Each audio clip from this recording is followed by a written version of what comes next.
সুপ্রিয় দর্শক, গ্রামীণ ভিডিও ইউটিউব চ্যানেলে সবাইকে স্বাগত। আজ এমন একটি ভিডিও নিয়ে হাজির হয়েছি যা দেখে আপনাদের ভালো লাগবেই। আপনারা জানেন পশ্চিমবঙ্গের একমাত্র উষ্ণপ্রস্রবণ বক্রেশ্বরের কথা, কিন্তু তার খুব কাছেই আরেক উষ্ণপ্রস্রবণ রয়েছে, তা হয়তো অনেকেই জানেন না।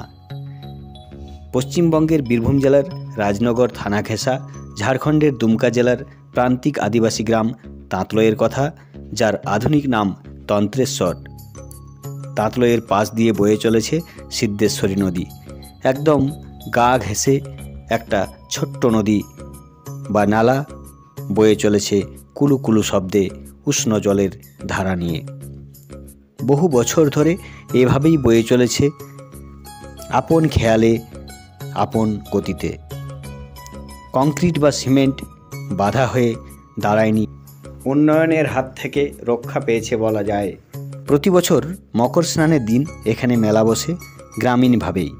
জানা যায় বহু বছর আগে কোনো এক তান্ত্রিক শ্মশানের ধারে এক পাহাড়ের গুহায় বসতি স্থাপন করেন এবং শুরু করেন পূজা অর্চনা।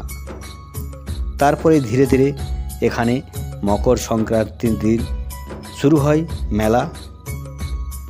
এভাবেই হয়ে আসছে প্রতি বছর মকর স্নানের দিন মেলা।